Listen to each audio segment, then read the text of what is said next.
Mr. Pritam Singh.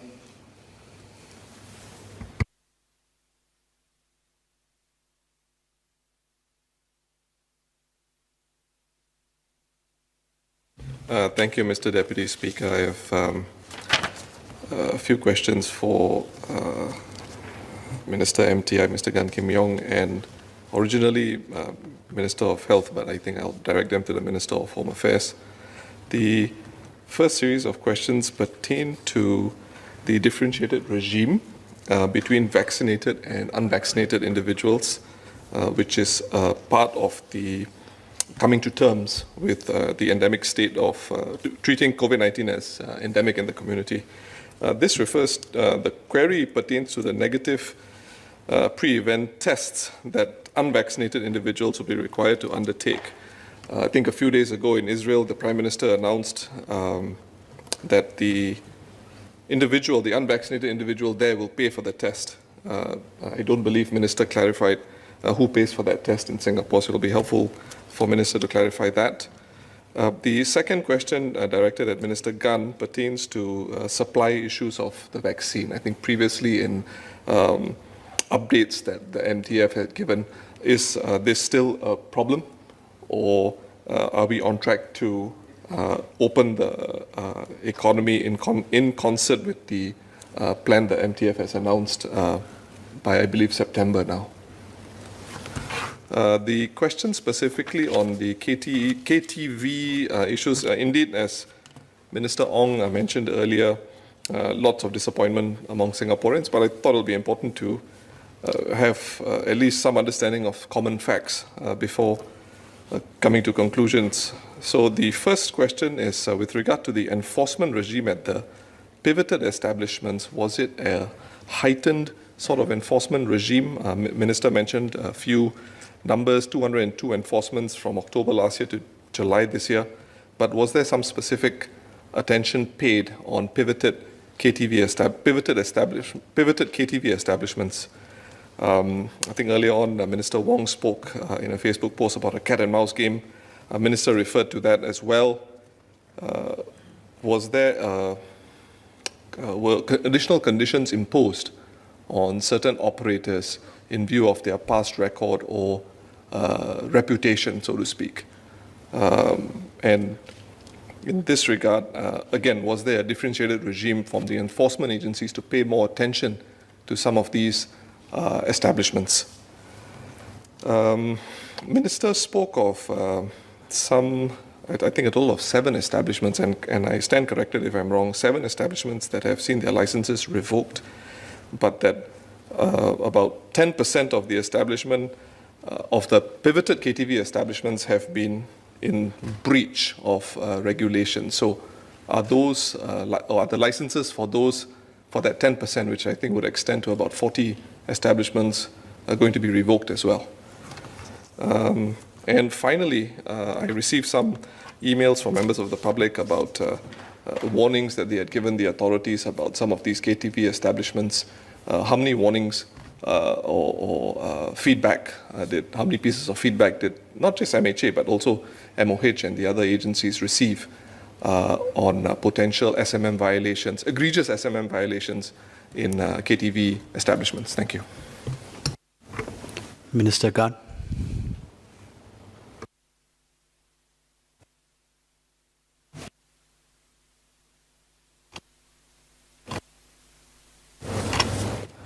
Thank you, Mr. Deputy Speaker. Let me first address the question on the economic reopening.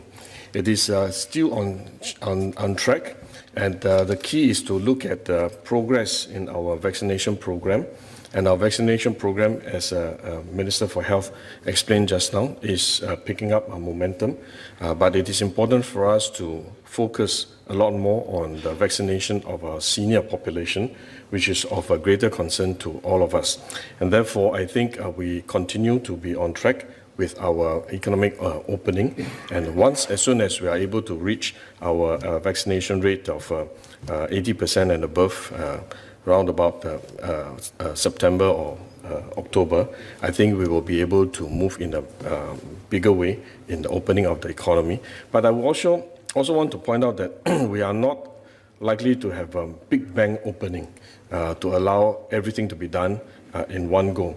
Because it is important for us, as Minister Ong and I mentioned earlier, to continue to monitor the impact on severe cases. Because if we do have serious cases, we will then have a problem with the capacity of a healthcare system, which will then result in a high mortality rate. So we need to continue to keep an eye on our number of serious cases, look at the trend of these serious cases, at the same time making sure that our vaccination rate is high. Then we will be able to progressively, step by step, open up our economy and open up our borders to allow travel in and out of Singapore. And as I mentioned in my speech, these details are still being worked out, and we'll share more details later on. I'll ask Mr. Wong to talk about testing, because this relates to the national policy on testing.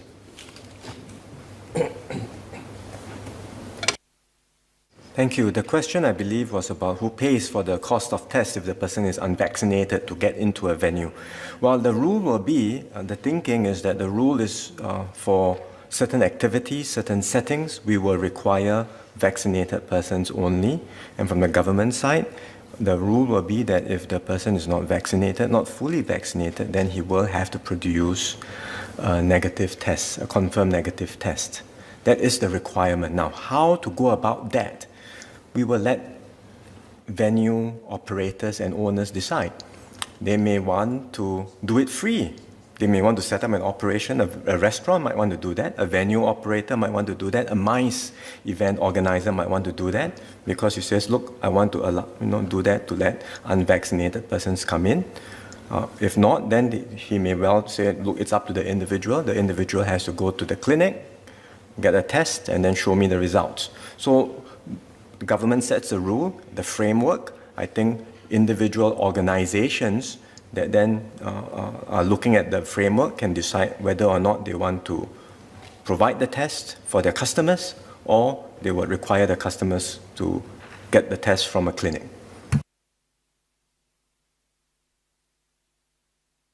Minister Shanmugam. Thank you. As I noted it, I think there were 4 questions, if I got it right, from Mr. Singh. First, on the enforcement regime, I think Mr. Singh wanted to know if it's heightened. I think Mr. can assume that if there was one enforcement action per day, it's quite intense, and it's been so from October of last year to July of this year, right from the beginning. And this is quite apart from what safe distance ambassadors and so on do. Second, I think Mr. Singh wanted to know, was there a particular focus on pivoted outlets? I gave the breakdown just now.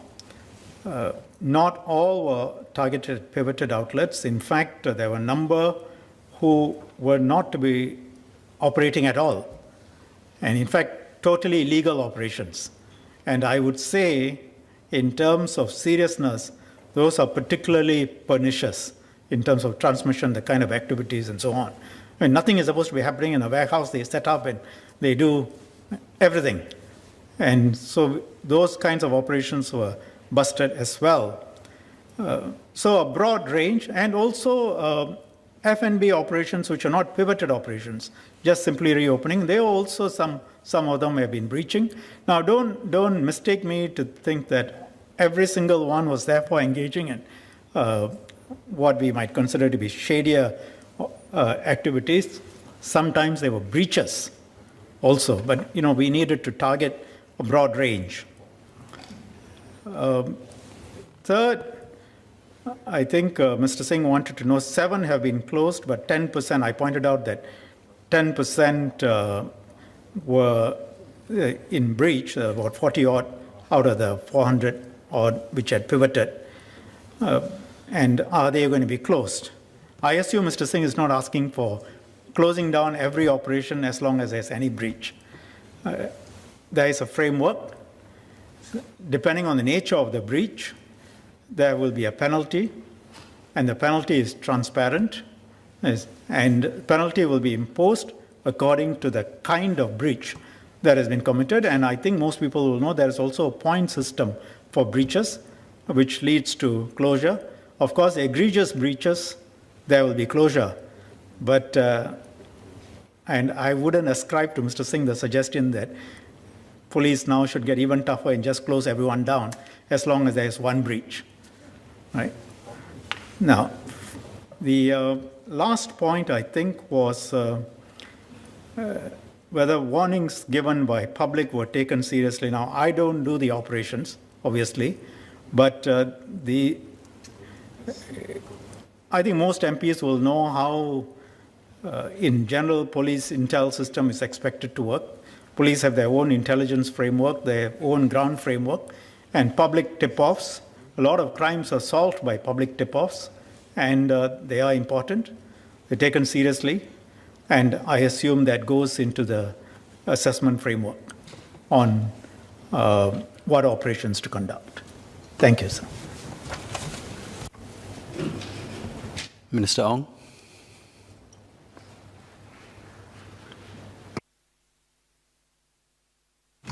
Thank you. There's a last question by Mr. Singh on supplies. Supplies continue to be in shortage throughout the world. Many developing countries are still trying to secure supplies. And in the earlier stage of the pandemic, we too are short of supplies. But fortunately, we had negotiated for APAs, advanced purchasing agreements, with major suppliers in the early stage of the pandemic. And lately, we were able to discuss and able to bring forward and confirm some of the delivery schedule. So as of now, for the past month or two, actually, we have not had a supply problem.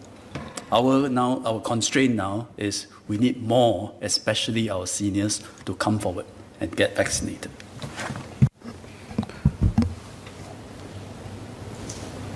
Minister Gan, you have a clarification.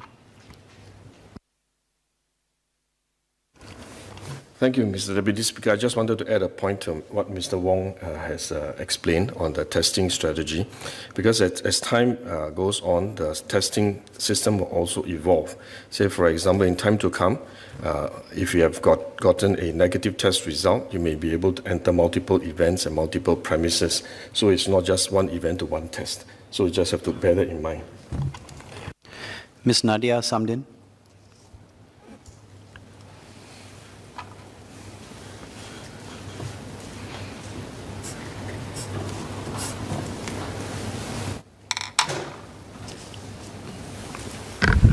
Thank you, Deputy Speaker, and thank you to the ministers for the update.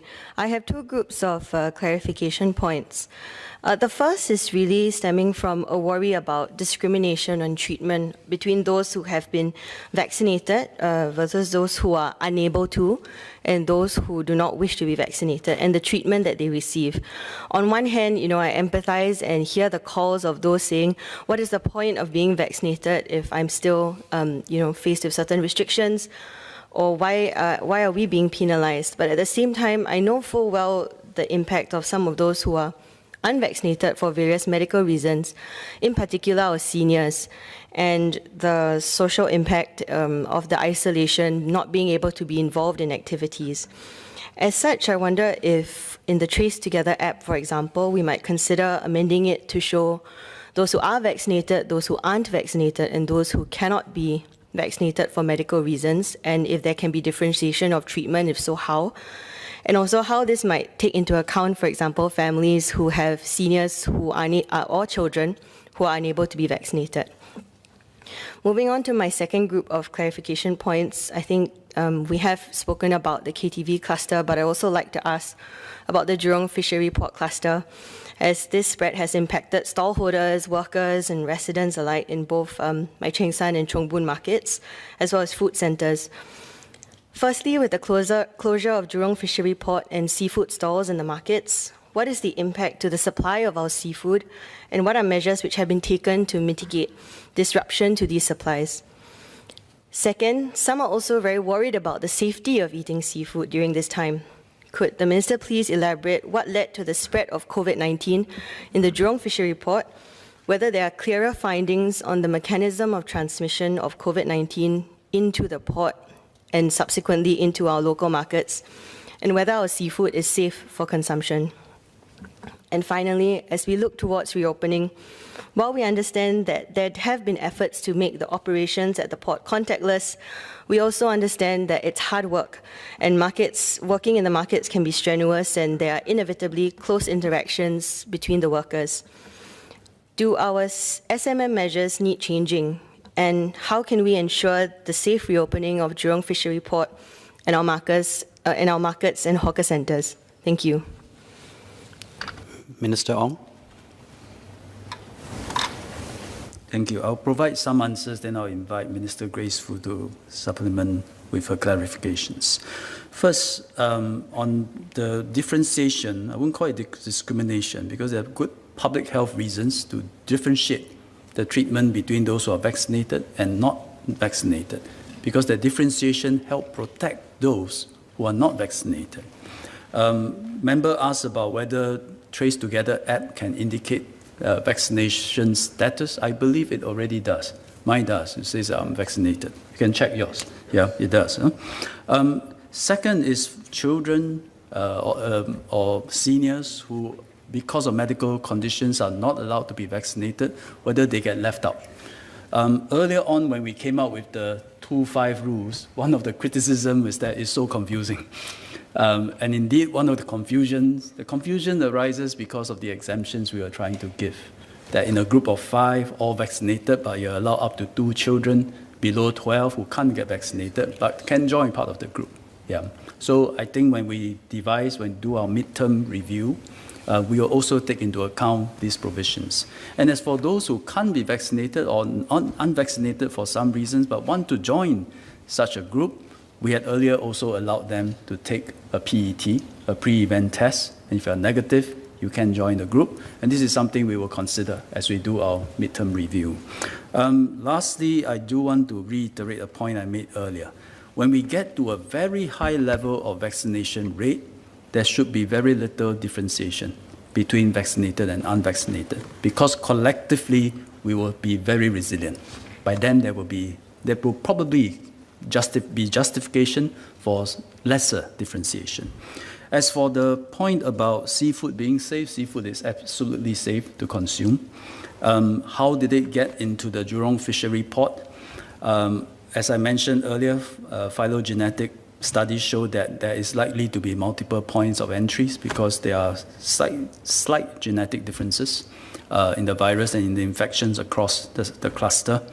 We will continue to see if we can trace the sources of the infections, but as of now, it doesn't help our public health measures. It doesn't help us to suppress the cluster. It helps us understand the infections, infiltration, how it happened, and help us strengthen the safe distancing, safe management measures. But as to controlling the cluster now, those information doesn't help, but we'll continue to study them. Minister Grace Fu. Thank you, Deputy Speaker, for allowing me to address the clarifications that Ms. Nadia Samdin has sought. Because I think of the important effect that the cluster has on this topic, I think it's important for us to give the House an account on Jurong Fishery Port as well as our food supply and its impact on hawker centres and markets. So with your permission, Deputy Speaker, may I address some of the PQs that members have filed on related subject as well? Yes, please. Members, Mr. Dennis Tan and Ms. Nadia Samdin have filed PQs on the same subject, set down for a later sitting. Several members have also filed related PQs for later sitting, which I will address together. So members Ip Hong Wing, Mr. Dennis Tan, on measures taken to mitigate the transmission of COVID-19 at our fishery ports and key food facilities. Mr. Dennis Tan on assistance given to the companies and workers at JFP. Mr. Darrell David on support given to stallholders and markets and hawker centres. Mr. Deputy Speaker, on food resilience, we have worked closely with industry partners over the years to build diversified food supply chains. This includes our seafood supplies. The Jurong Fishery Port handles about 30% of our total seafood imports and is complemented by Senoko Fishery Port, or SFP, which handles about 4% of seafood imports. The remaining 2/3 of our seafood imports are distributed to the industry via other routes. So it's a very diversified distribution platforms. Our seafood supply has remained stable despite the closure of JFP and local disruptions at our markets. Following the closure of JFP on 17 July, Singaporeans were understandably worried. Some had rushed to buy seafood over that weekend. We saw an increase in footfall at supermarkets after the market's seafood storeholders were required to get tested on 18 July. They could open their stores only after receiving a negative PCR swab test result. All JFP workers were quarantined, thus affecting the operations of many suppliers. The Phase 2 heightened alert restrictions on dining in moderated the demand. The Singapore Food Agency, SFA, and Enterprise Singapore, ESG, responded quickly to facilitate distributors and supermarkets to activate alternative arrangements. And these arrangements include diverting supplies directly to the supermarkets' distribution centres and retail outlets. Supermarkets themselves increased their stock of fresh produce through their suppliers. They have been keeping their retail shelves well stocked with a variety of seafood, including the frozen seafood varieties. Meanwhile, SFP Senoko remains in operation. As the market seafood stores resumed operations, some switched to SFP for their supply or sourced from alternative suppliers. We have sufficient stocks of frozen seafood. I visited the Jurong Coast store last Wednesday, which stores supplies of frozen shrimp, sea bass, and grouper, among others. The cold store facility serves many wholesalers, supplying to the supermarkets and food establishments island-wide. At the same time, retail food establishments are adjusting by switching to frozen alternatives. Our local farms also produce a good variety of seafood such as sea bass, tilapia, and grouper, and some of them have reported a manifold increase in inquiry and orders. And they can be found online, for example, Lazada's Red Marts, FairPrice online shop, and at the supermarkets as well, such as Prime and FairPrice. I encourage Singaporeans to broaden their choices of seafood and where they buy their seafood from. We have been reviewing longer-term plans for this sector. Since 2020, SFA has been conducting studies on enhancement to the wholesale fresh produce sector and is working with NEA to study the wet market sector to better meet the future demands of consumers and industry. We will factor in lessons learned from this episode to better future-proof the sector. This episode has truly tested the resilience of our supply chains. Our overall seafood supply situation has remained stable because of our diversified supply and distribution channels. SFA and ESG will work with industry partners to strengthen their business continuity plans. And I'd also like to thank all the industry players for stepping up in this period of crisis. Next, at Jurong Fishery Port and key food facilities. Our fishery ports, Pasir Panjang Wholesale Centre, abattoir, and slaughterhouses are key nodes in our food supply chain. SFA has begun working with the companies operating in these facilities to implement SMMs since the start of the COVID-19 pandemic. Our objectives are to protect public health by minimizing the spread of the virus and to ensure business continuity. To minimize risk of infection from foreigners, contactless delivery for the truck drivers and boatmen was implemented. Controlled access to these facilities has been in place, with only workers and registered trade visitors allowed to enter. So public can no longer go there for look-see. Workers at these facilities have been encouraged to get vaccinated quickly. To date, 76% of workers at JFP are fully vaccinated, while 86% have received at least one dose of vaccine. Unfortunately, COVID-19 managed to break through these defenses, with many cases detected at JFP over the past month. The cases further spread to the markets and hawker centres through the stall holders who had visited JFP. In order to break the chains of transmission, MOH made a difficult but necessary decision to close JFP for 2 weeks, from 17 to 31st July, with all 604 workers issued quarantine orders. Investigations by MOH and SFA are ongoing to determine how transmission had taken place in JFP, and we've all heard from Minister for Health earlier on. We are not waiting for that investigations to complete because, as Minister Ong has mentioned, it is important for us to act immediately to protect public health. So, on our own, our preliminary review has identified some areas for improvement. First, the humid and laborious environment made it uncomfortable for workers to wear their masks for a prolonged period of time. This meant a higher propensity for workers to adjust their masks or take them off momentarily. Second, the workers could have taken off their masks while they take their breaks, smoking breaks, for example, and socialize in close proximity. Third, JFP being a marketplace meant that the workers and traders mix freely throughout the facility. It's just like a market that we are used to. Shoppers going around, traders going around, and sometimes between stall holders, they mix as well as they move stocks from one to another. Some contactless delivery measures were not strictly followed. Finally, we are investigating the possibility of format transmission in JFP. We will address these areas in our SMMs with practical solutions and enforcement before we reopen JFP. The first round of deep cleaning of JFP was done on 18 July, and we will be conducting another round before it's reopened. Common areas and crates will be regularly cleaned during its operation. SFA will work with companies to implement 7-day rostered routine testing, or RRT, for all workers at JFP. And all workers will be encouraged to get vaccinated.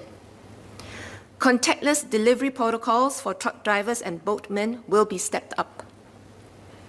Trade visitors who are not on any COVID-19 testing regimes, such as RRT, will be subjected to an antigen rapid test, ART, before entering. More frequent patrols will be carried out to ensure compliance with the SMMs.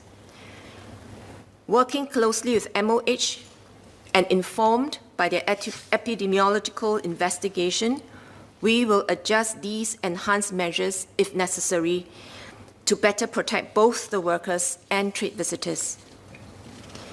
SFA has audited the SMM at SFP and PBWC.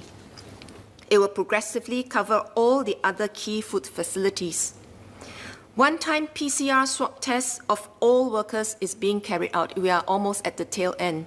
I'm very glad to report that we are not seeing big clusters in these facilities. 7-day RRT and enhanced SMMs will be rolled out to these facilities as soon as possible.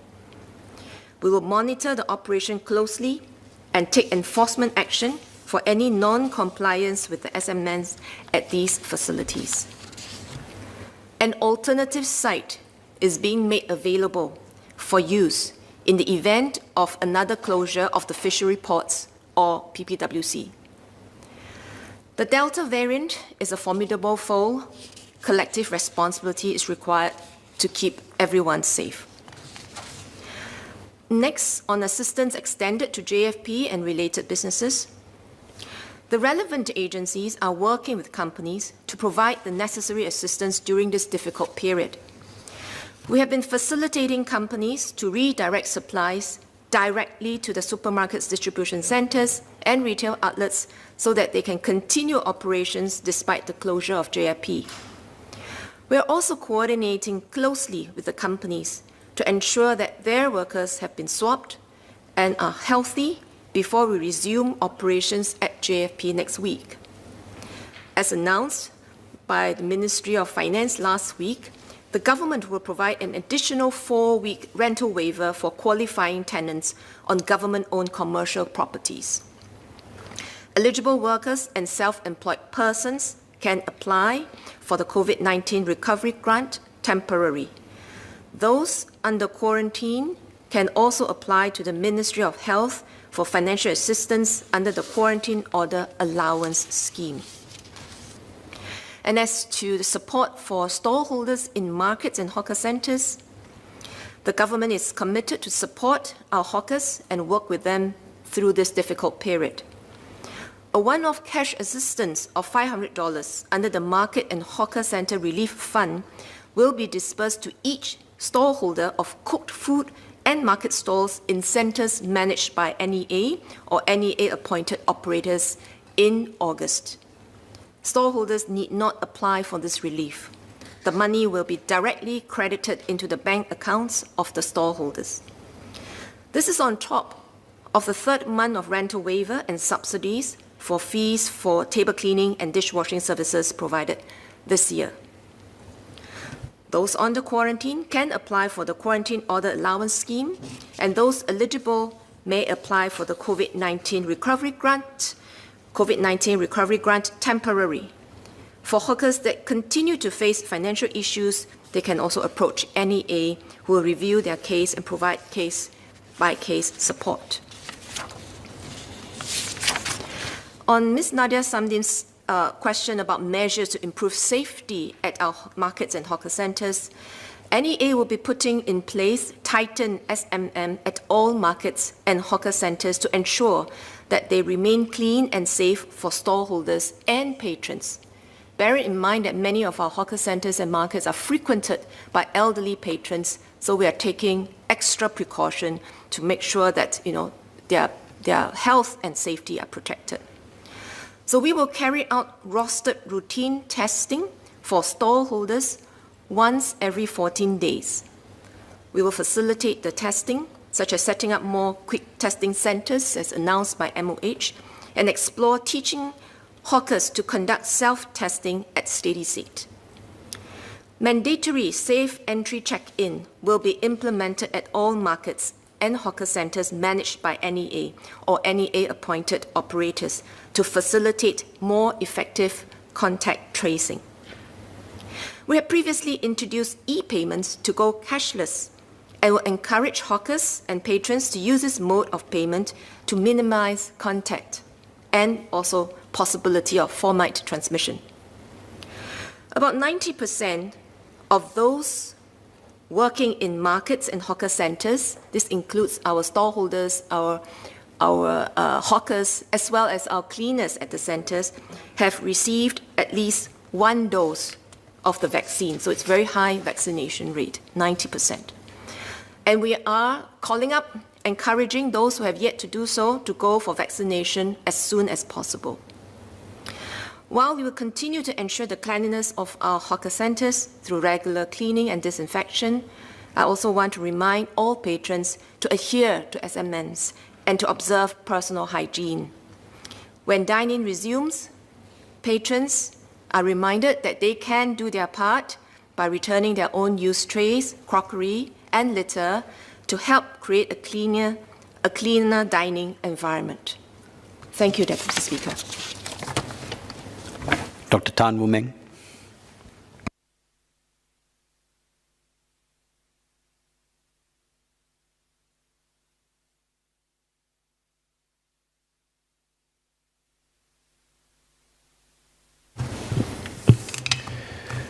I thank the ministers for their statements. By way of clarification, I would like to raise 3 questions.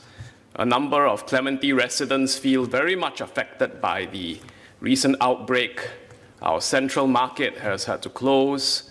Many worried parents, seniors, families, concerned about the way forward. The first question is relating to the Jurong Fishery Port cluster. what measures can we take to better identify workplaces that may have a higher risk of transmission compared to elsewhere? 3 weeks ago, I filed a PQ on detecting COVID virus in the built environment. Can I ask the task force what efforts are being made to look for other areas and workplaces that could be potential hotspots, but which have not yet come to surface, but which are still at higher risk? Second question is on our schools. A number of Clementi parents have been watching the reports of some schools having students infected, possibly by transmission at home, and they want to know, given the Delta variant, what measures are being taken to maintain the safety of students, especially younger children who are not yet able to be vaccinated? For example, how soon can we roll out breathalyzers and tests which are easy enough for a child to do themselves?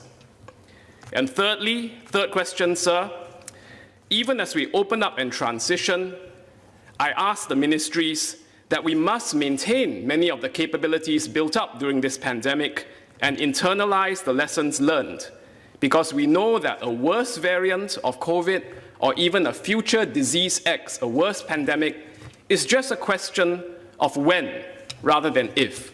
So I thank the ministers for their efforts, our public servants for their efforts, and I seek these questions as clarification. Thank you. Minister Wong.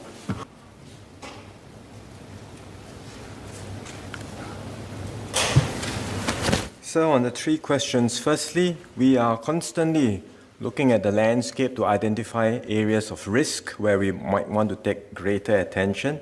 I would say there are three broad criteria. Number one, anything that interfaces with the outside world is at risk, and therefore we take greater attention. That includes our airport, our seaports, the different interfaces with the external environment. And there we want to put greater precautions, safeguards, including regular testing for the people who are working there. Number two, any domestic or local activity that has high-touch interactions with many people and where people are not wearing masks or potentially are in an indoor environment. And that includes dining, it includes your spas, massage establishments, your beauty services, and that's why we have also identified this as higher risk settings, and we have asked the people who are in these settings to be put on a regular testing regime using the antigen rapid test kits. Thirdly, it's an assessment of areas where we think SMMs may not be effectively done, right? So, we look around and there's a qualitative assessments, our SDAs are out there, enforcement officers are out there, and if we see that potentially in this particular industry, in this particular work site, SMMs are not followed, then that raises the alarm bells and we want to take a closer look at that. So this is constantly being done, and we are always looking at potential areas of risk where we would want to put more attention or require more testing to be done. On schools, that's also something we are watching carefully. I think the school protocols have fortunately been very tight. Up to now, in the recent outbreaks, we have not had school-based transmission. We've had students who have been infected from their home, from family members, but not yet school-based transmission. We hope that can continue, and that's in part because our schools have been very stringent in keeping and complying with these protocols. But still, beyond just having safe management measures, we would certainly look at putting in place a testing regime, especially when there are more convenient methods of testing which can be scaled up. And then finally, we completely agree with Dr. Tan's point that we have to continue to build up our capabilities, because the battle is not over yet. New variants, future pandemics, we just have to continue this process of building better capabilities to protect ourselves. Thank you. Ms. Hazel Phua.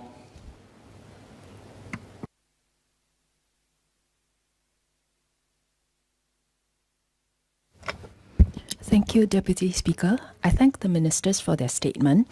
I'm asking this question on behalf of some seniors who've conveyed to me their frustration that while they are being urged to get vaccinated, they're unable to get an appointment for a Sinovac vaccination. I think we do have a group of individuals who prefer vaccinations using the traditional approach and have reservations about newer technologies.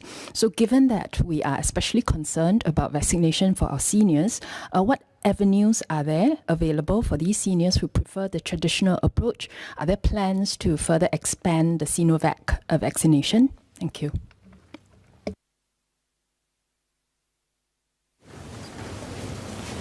Thank you. I think first of all is try to explain to the seniors, which I have tried a lot, which is that the mRNA vaccine actually has been developed for many, many years. It's not something so novel and so new. It went through all the rigorous evaluation by different authorities and then approved. And so far, even in Singapore, a few millions have taken it, around the world even more, and it's proven to be safe and effective. Every vaccine will have side effects, including Sinovac, including mRNA. So it is a good vaccine, and as far as possible, we want to persuade everyone, including our seniors, to take the mRNA vaccine.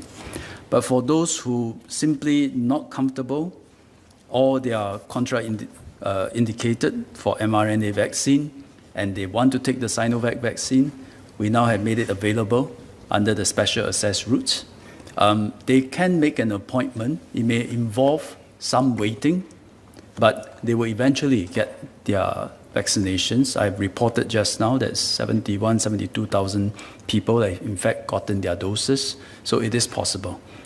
Minority, especially among seniors, only 10% chose or rather for all those who take the Sinovac vaccine and are senior above 60 years old, only 10% are Singaporeans. So the great majority of Singaporean seniors actually still prefer the mRNA vaccine. So make the appointment. Got to wait a while, but you eventually will get the vaccine. Sorry, Minister, I should clarify that they actually tried to make the appointment, but they are told that it's fully booked.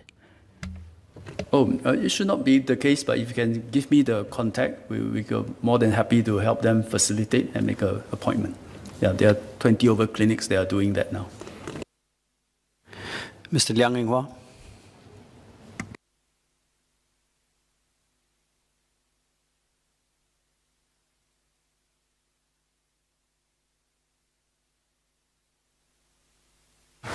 Thank you, Mr. Deputy Speaker.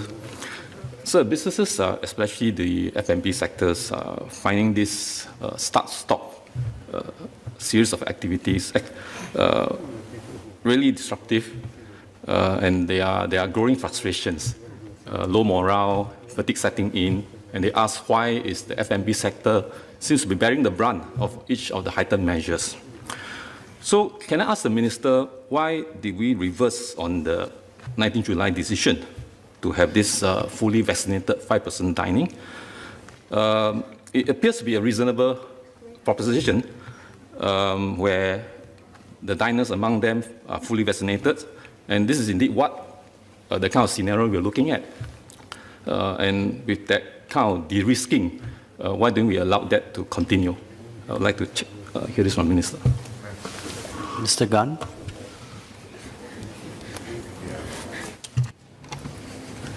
Thank you. I thought I spent half an hour explaining why we need to revert back to phase 2 heightened alert. Let me try again. I think when we introduced the 5-2 regime, we were prepared to went ahead with it, except when we found that there's a significant number of infection transmitting within the community, and the vaccination rate of our seniors are still relatively low. Therefore, the risk profile was significantly different from when we first started planning for 5-2 framework. And therefore, we have to make a very painful decision.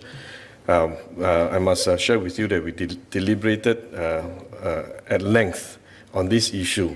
Of course, one option is to proceed with it, come high water, hell or high water. But the risk that we are going to take is that you may see significant number of seniors being infected, and because they will still be unvaccinated, and they will still have risk severe outcome and even mortality. And you may think that, well, it's okay, then just don't allow the unvaccinated to go to the restaurants. But you must always also remember that those who go to the restaurant who are vaccinated may still be infected and bring the virus back home to the families where there are seniors who are unvaccinated. And therefore, it is important for us to weigh the pros and cons between proceeding with it or to make a painful decision to reverse the decision and to give us more time to allow the vaccination rate to improve, both general vaccination rate as well as the seniors vaccination rate. So we fully appreciate the challenges the F&B sector is facing and is still facing today until we are able to restore dining in. And therefore, we appeal to them to work with us. And I think we have been working with the Ministry of Finance to roll out support packages to help them tide over this period of difficult and challenging phase. And I think Minister of Finance and I met them and tried to understand their concerns and to also reassure them that we are aware of their challenges and we will do what we can to help and support them. And I must also say that the reason they are facing, usually face the brunt of our measures is because, as Mr. Wong pointed out earlier, they are front-facing and there's a lot of interaction within restaurants and F&B outlets. And the most critical difference is that the activities are mask off, because when they eat and drink, they have to remove their mask. And therefore, it is one of the very high-risk settings, and therefore we have to be extra careful and exercise additional caution. And unfortunately, when we have to tighten our measures in order to protect the community, the F&B will have to work with us. Mr. Gerald Giam.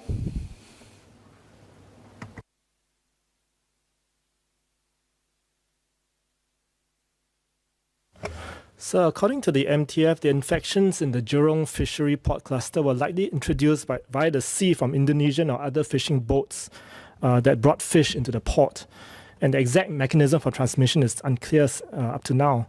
Were these foreign fishermen required to take any COVID-19 tests or be vaccinated before entering the fishery port? And if not, can this be introduced immediately to prevent further import of the virus from countries where the pandemic is raging?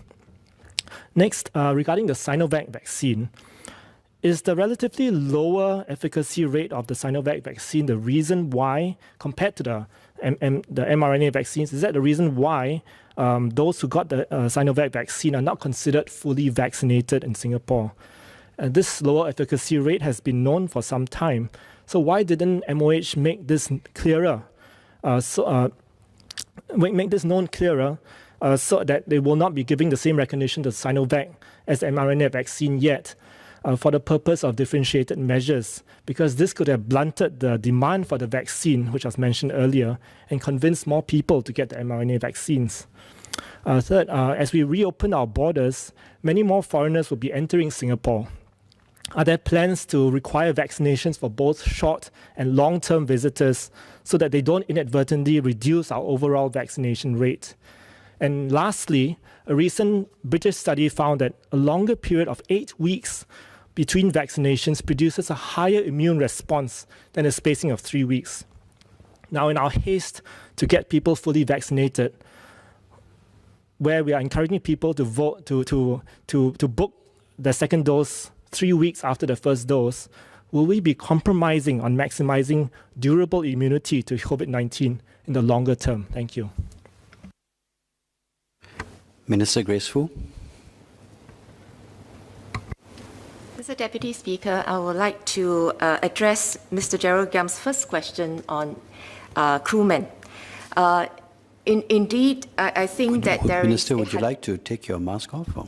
There is an hypothesis that the cluster may have punched through an Indonesian or through a fisherman on a fishery boat.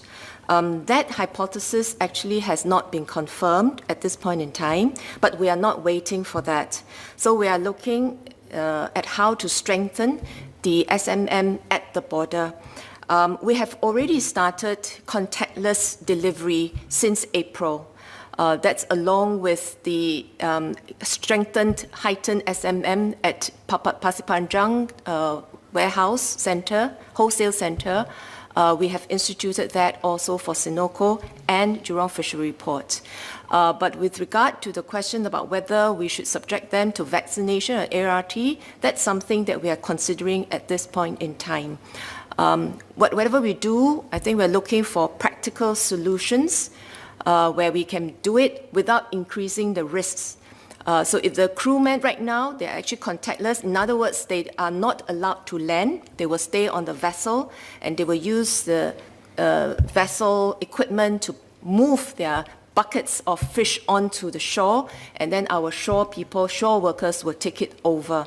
And we actually do not allow them to land on our shore. So if to subject them to tests, frequent tests, that may be a way for them to actually be landing more frequently on our shore. So we have to evaluate these options, look for practical and effective solutions. Minister Ong. Thank you. A couple of questions. One on Sinovac. Actually, if one is vaccinated with Sinovac now, it does reflect in your health hub, and it brackets SAR. So it is recorded that you are vaccinated with Sinovac. I think the question is whether it should then be conferred the concessions.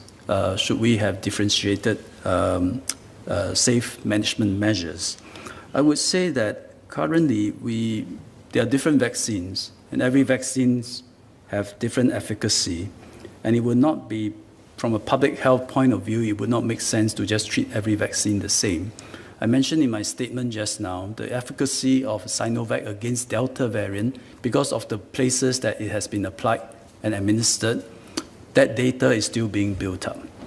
And at the same time, the key issue is that Sinovac, when it applied to HSA for PSAR approval, the data was not complete. But those data has now been submitted. So we have a lot of data now before us. That data on efficacy against Delta is building up. We got data in HSA.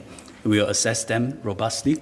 And once, if it's approved under PSAR, naturally it will be recognized. The third question, if I get correctly, is if we allow travel lanes to open, whether we will ensure that travelers to Singapore are also vaccinated. And explained by Minister Lawrence Wong just now, I think we have to open up travel very carefully and step by step, and you don't want to inject infections that make things go out of control again. So what is a natural, so for example, we have unilateral opening for very safe regions, and so far it has not caused us community spreading, because we assess those regions and know that they are very safe.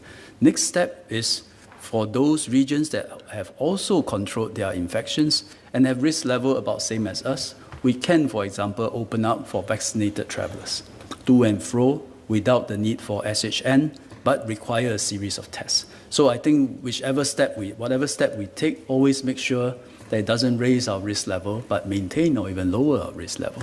That would be our approach. Mr. Alex Yam.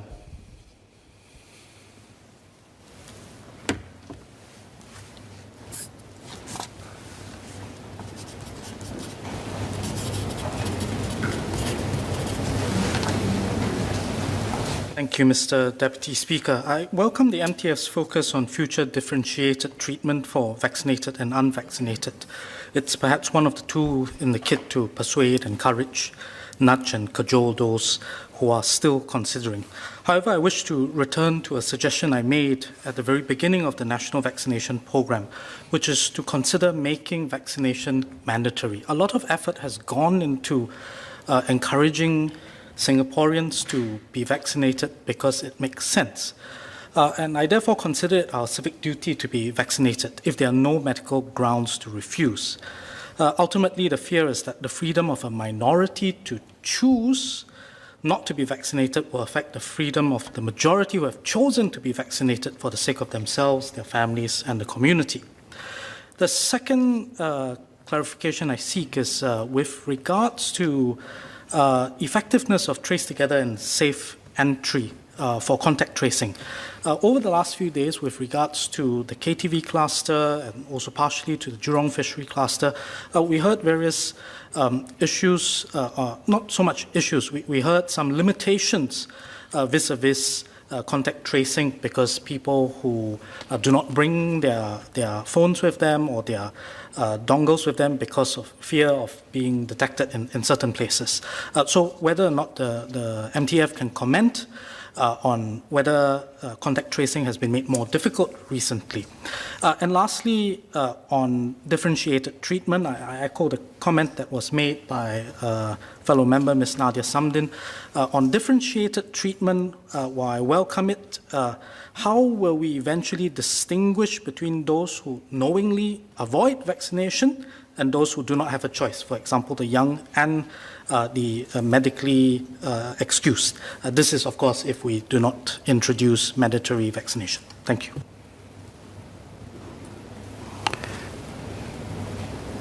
Minister Ong.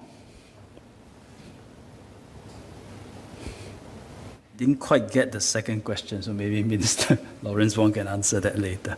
Whether we can make vaccine... I was busy copying the question. Whether we can make vaccination compulsory like we did for MMR and others, it's not time yet to think about that proposition because as of now, the use of the vaccines is under PSAR, which is Pandemic Special Access Route. So under emergency use and in the pandemic situation, to make it mandatory, I think is not quite consistent. In time to come, when COVID-19 is really endemic, maybe it's something, it's a policy that governments around the world will have to consider. On the third question, which is related to Ms. Nadia Samdin's question, how do we distinguish between those who knowingly choose not to vaccinate versus those who cannot get vaccinated? From a public health point of view, they are actually the same.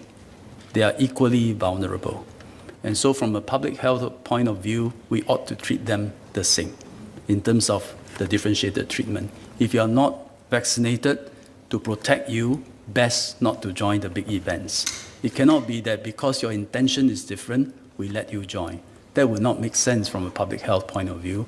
Having said that, as I mentioned earlier, we will think of measures such as you get yourself tested and you can join, or in time to come when our vaccination rate is very high and our collective resilience is so strong, we actually don't need much of that differentiation.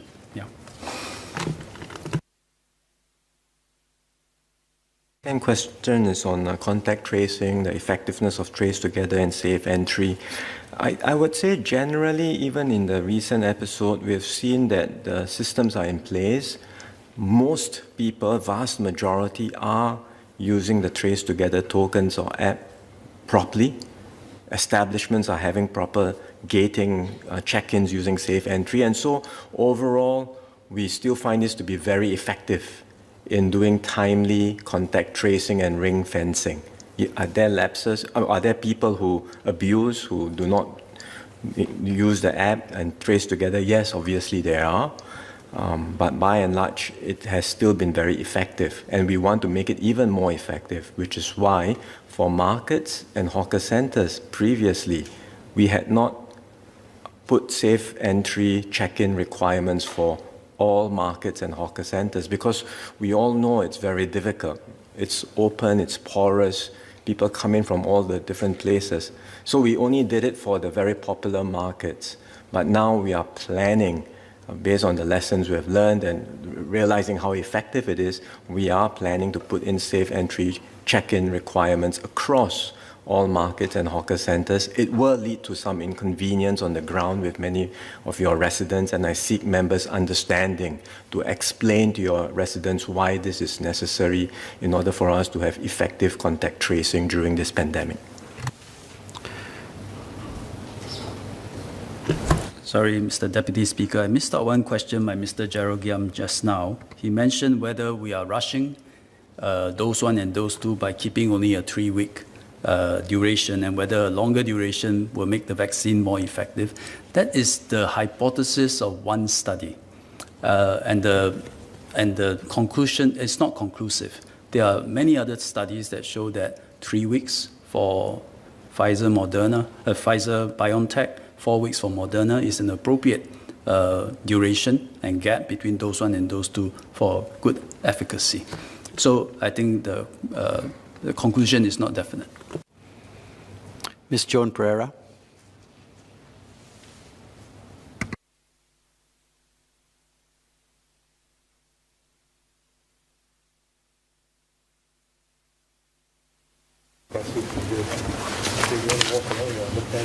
Thank you, Deputy Speaker. I have a SQ on the quick test centres. May I check if the quick test centres for the fast and easy testing can be opened for extended hours to cater to one-man operations and other businesses who may have to go for their mandatory swab test every 14 days outside of their operating hours? Thank you.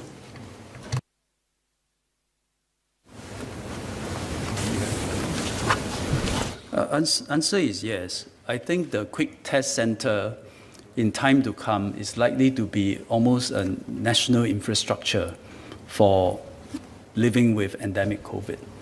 I can imagine buildings, employers requiring that their employees should be tested once every 14 days or 7 days before coming to work as a precaution, as part of living with COVID. And the easy way to do it, either you buy a self-test kit from the pharmacy or you walk into one of these quick test centers, do a self-swab, or do a breathalyzer test. And in that circumstance, I think we need to study the demand pattern. And if need be, we'll need to operate on more days of the week or for longer hours. Right now it's 5 days, 10 to 5, I think, because many of the F&B outlets find that weekends are not suitable for them. But we've changed, as we move into the next phase, and judging by the demand, we will have to adjust the timing. Yeah. Associate Professor James Lim.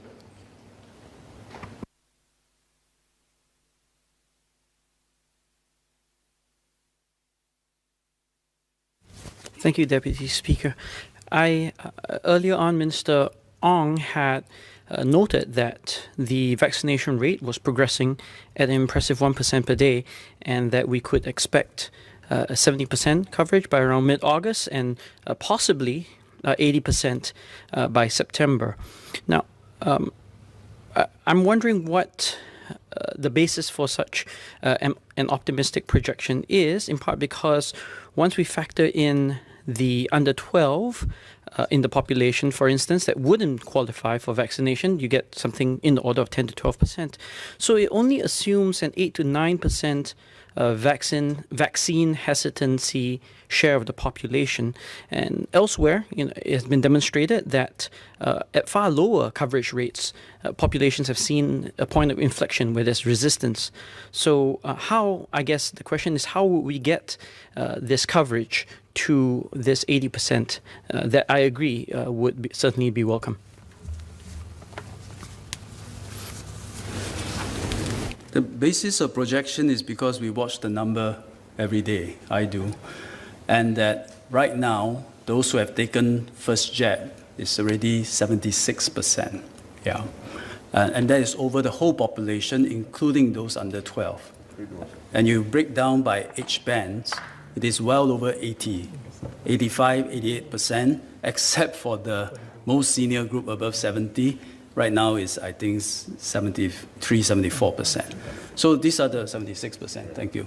So just based on who has taken first dose, and so long as they turn up for second doses, which they always do, they tend to, I don't think that will change. By the time we reach National Day, we should be close to 70% receiving 2 doses. And if we believe that that momentum continues, by September, I think there's a very good possibility that we'll reach 80%. Associate Professor James Lim is right that if that comes about, that means vaccine hesitancy in Singapore is actually much lower in compared to other countries. And I think this is a function of us working together as a united front, and as a united people, trusting each other. with trust between government and people. And that is what helps us overcome vaccine hesitancy. We still have a lot of work to do for those who are older, but let's continue this work. Dr. Lim Wee Kiat.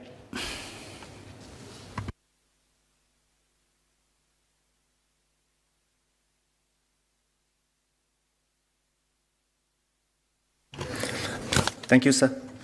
I have two clarifications. One is on Sinovac. I think when the task force announced that we're going to release the Sinovac vaccine to the people, many will rejoice. They're very happy about it. But this rejoice was short-lived after when you announced that the Sinovac, once you're vaccinated, is not considered as part of the national vaccination program. I also understand that there are overseas Singaporeans who have vaccinated with AstraZeneca, with other vaccines. And I think MOH is prepared to accept them if they do a serology test. And the serology test shows that they have immunity, they can be included in the national registry.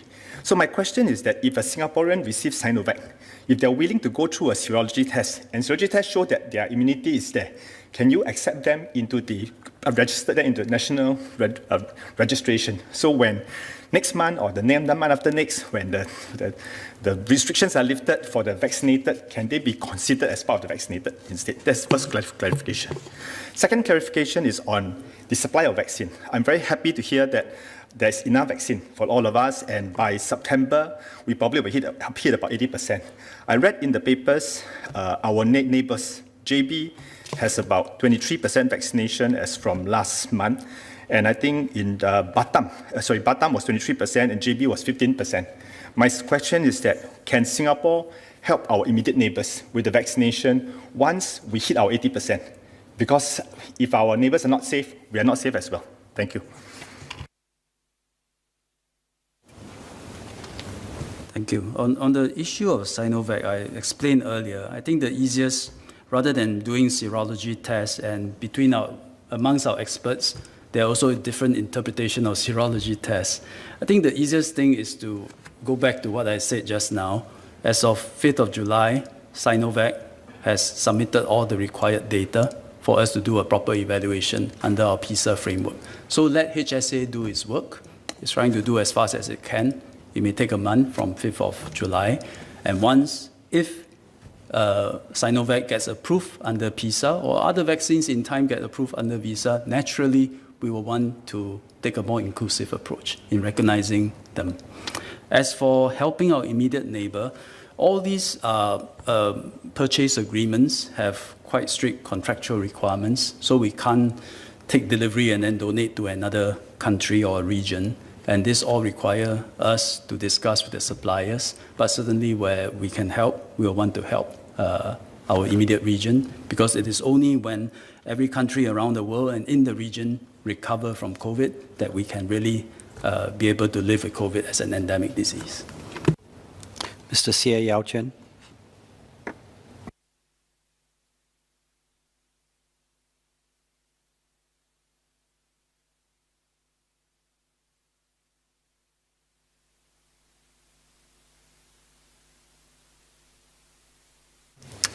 I thank the ministers for their statements, and I am particularly heartened to hear the concrete roadmap that Minister Wong has provided as to how we will ease ourselves out of phase 2 heightened alert and the differentiation for vaccinated versus unvaccinated persons in this particular roadmap.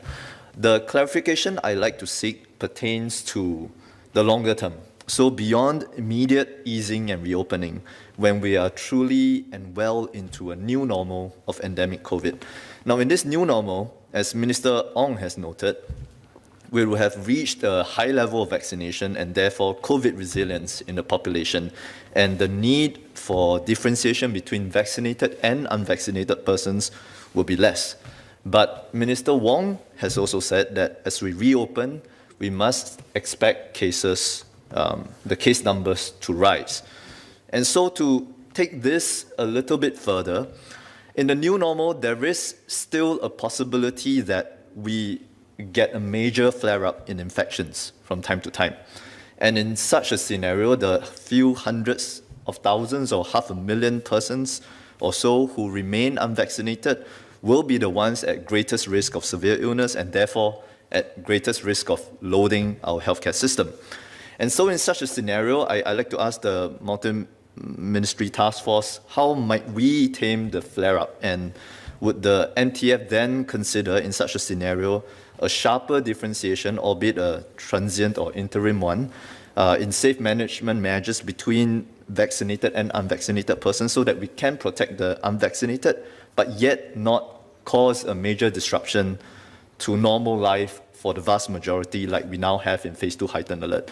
And more to the point, do we think we still need to pull back, to use Minister Wong's words, pull back sharply as a population from time to time in a new normal, or can we finally expect to see the last of phase 2 heightened alert? Thank you.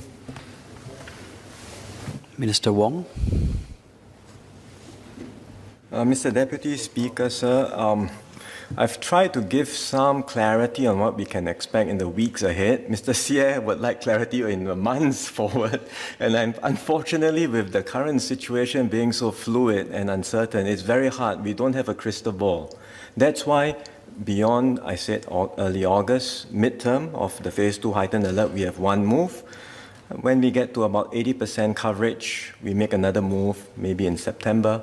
And beyond that, we will consider sequential moves. But each time we do so, we do it step by step, and we do it in a controlled manner, not a big bang. And whenever we make one move to ease, we monitor health outcomes very closely, precisely for the concerns that Mr. Seah had highlighted, that there will still be unvaccinated persons, and we are concerned that when we make one step to open, cases go up, we have to watch the health outcomes and the hospitalization and ICU cases. If these were to spike, then as I said, we might either have to slow down on the next step of reopening, or in the very worst case, if indeed a lot of unvaccinated persons, a lot of elderly turn up sick in the hospitals, then we may really have to pull back, as I mentioned. The worst case, in my mind, is when a new variant strikes. And I think no one knows exactly when this will happen, what sort of new variants we will see, but the risk is not trivial. And if a new variant emerges down the road that is much more transmissible or worse, lethal, and more resistant to the current batch of vaccines, then it's almost like you are dealing with a new virus, frankly. And therefore, the defenses have all to go up again. So while we are embarking on this journey of reopening, let's understand that there are still risks, there are still uncertainties ahead, and therefore we are taking this controlled step forward, remain alert, remain vigilant, and continue to be flexible and adaptable in adjusting our posture based on the latest assessment of risk and the external environment and how the pandemic proceeds. I'll take two more clarifications before closing the debate. Mr. Leon Pereira.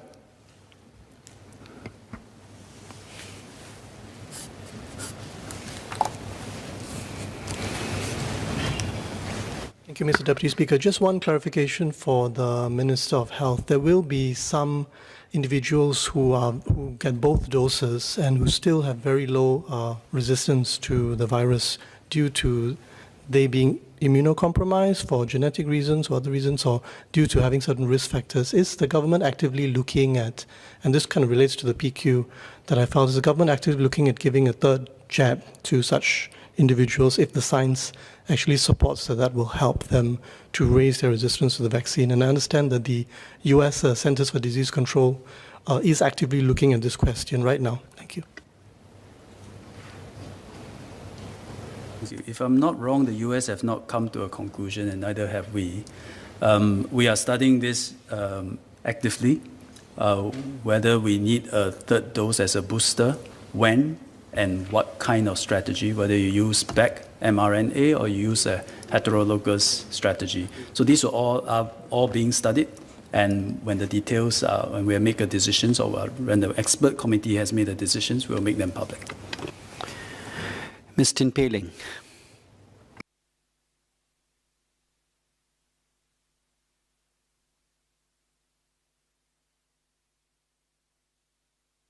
Thank you, Deputy Speaker. Just a change to direct my question to Min Chan. Actually, I had earlier filed a PQ for a later sitting, but thank you for answering it earlier. So I just had a follow-up question, which is that given that there were rules to disallow hostessing, and yet there were blatant disregard for the rules, and now with the spotlight on these KTV or pivoted outlets, I'm just wondering whether there's a risk that more of these vice activities may then be driven underground to other settings, and therefore how will the surveillance and enforcement be stepped up to control this? I know Minister had addressed this in quite a detail, but just wondering how will the surveillance and enforcement be stepped up further given the current possibility, and especially in areas such as industrial spaces where perhaps offices or factory spaces could be used for parties at night. Some of these anecdotal feedback that we have heard as well. So to Min Shan, thank you.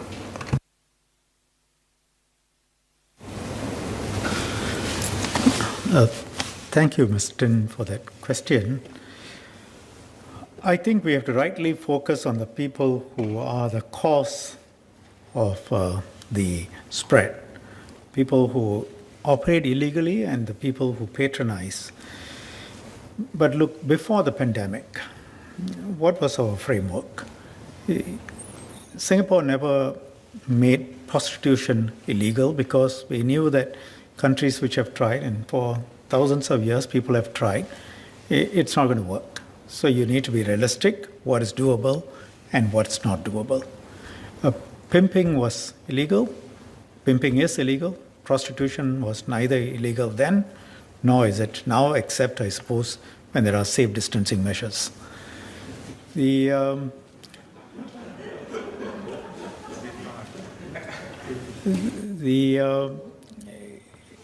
When we allowed the nightlife outlets, pubs, bars, KTVs, those who wanted to pivot, what was our understanding of the situation? Supposing we had said no to all of them, there would have been a great deal of loss of jobs. But does that mean that immediately all dodgy activities would have stopped? Ms. Tin is right. Precisely this issue, it would have gone underground much more, and it would have been very difficult to trace. So the pivoting is not the issue. The issue is that there is money to be made in making available these services. And there will always be people, because there is a huge demand, regardless of the rules, and there is, I won't say unlimited supply, but there is some supply. There will always be arbitraging opportunities, make money, and that's why flats, industrial spaces, warehouses, people organize. I mean, you would have seen in the newspapers they even organize illegal KTV operations. So we got to sort of remove the two issues. It's not that one is not connected to the other. The pivoting of some operators is not connected to illegal activities. They go on. And by definition, because of our rules, if all these activities are quote unquote underground, in the sense that they are not being open, and we have to go and use our intel to find and deal with them. Some are in these outlets, some are in outlets that are not obvious. We have to keep continuing at it, and whatever rules we come up with, this is not going to stop. It's just a question of whether it is more or less the activities.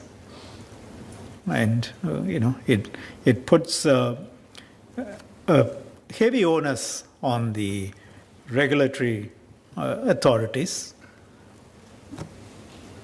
We can urge everyone to be responsible, but as you saw from the example I gave, immediately after the unilateral opening was closed, there were many girlfriends turning up with Singapore sponsors with a variety of reasons. And this will go on. We just have to try and deal with them. Thank you.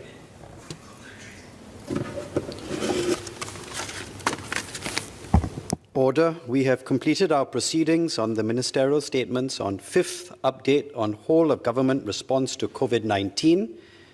Next is the ministerial statement by the Minister for Finance on support measures for Phase 2 heightened alert. Before we take the much anticipated tea break, allow me to say that the debate so far shows how we are all trying to fly our Singapore flag high throughout this pandemic. But I thought it would be good to invite this House to show its strong support for our Team Singapore in Tokyo, who are doing their best and their finest to fly our Singapore flag high at the Olympics.